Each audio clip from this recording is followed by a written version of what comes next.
দেন একজন করে দেন, তারা ওরা করে নেবে।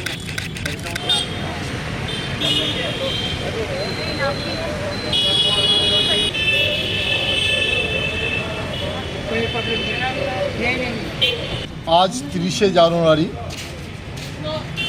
আমাদের জাতির জনক মহাত্মা গান্ধীর ৭৬তম মৃত্যু দিবস।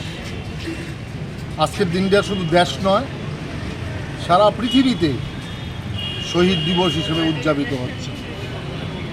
জাতির জনক শুধু ভারতবর্ষ নয়, সারা পৃথিবীতে যে শান্তির বার্তা এবং অহিংসার বার্তা দিয়েছিলেন, আজকের দিনে শান্তি এবং অহিংসাকে মানুষের মূল আদর্শ এবং নীতিতে পাথেয় করে চলবার জন্য আজ সারা দেশে শহীদ দিবস পালন হচ্ছে। সর্বভারতীয় কংগ্রেস কমিটির তরফ থেকে এই 30শে জানুয়ারি দিনটাকে যথাযোগ্য মর্যাদার সহিত পালিত হচ্ছে। আপনারা জানেন, আমাদের প্রিয় নেতা রাহুলজি কন্যাকুমারীর থেকে যে ভারত জুড়ো যাত্রা শুরু করেছিলেন, সেই ভারত জুড়ো যাত্রা কালকে কাশ্মীরে অনন্তনাগে গিয়ে পরিসমাপ্তি ঘটেছে এবং রাহুলজি গতকালকে জাতীয় পতাকা তুলেছে কাশ্মীরে এবং ভারত জুড়োর যে মিশন, সেই মিশন সফলতা দাবি করা হয়েছে।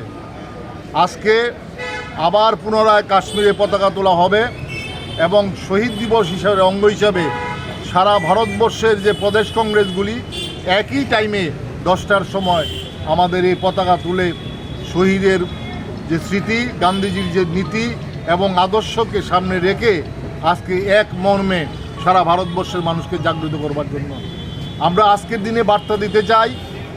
কংগ্রেস শান্তি, সংহতি এবং ঐক্যের পক্ষে। কংগ্রেস ভারতবর্ষের অহিংসার যে নীতি, সেই অহিংসার নীতির পক্ষে।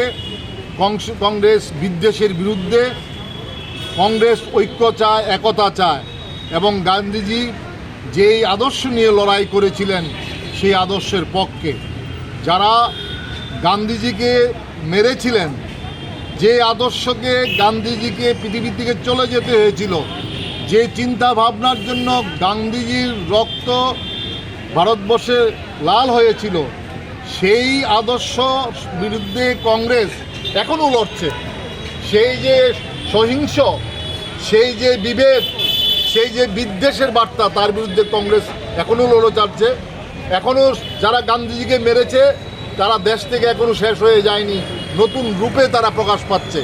কংগ্রেস আজকে বার্তা দিতে চায়, কংগ্রেসের এই যুদ্ধ চলবে, আজীবন চলবে। কংগ্রেসের এই নীতি নিয়ে চলবে এবং গান্ধীজির যে শান্তি, সংহতি এবং অহিংসার নীতি আগামী দিনে পথে করবে। এই আমাদের কংগ্রেসের তরফ থেকে, ত্রিপুরা প্রদেশ কংগ্রেসের তরফ থেকে, ত্রিপুরা রাজ্যের মানুষের কাছে আমাদের এই আবেদনই থাকবে।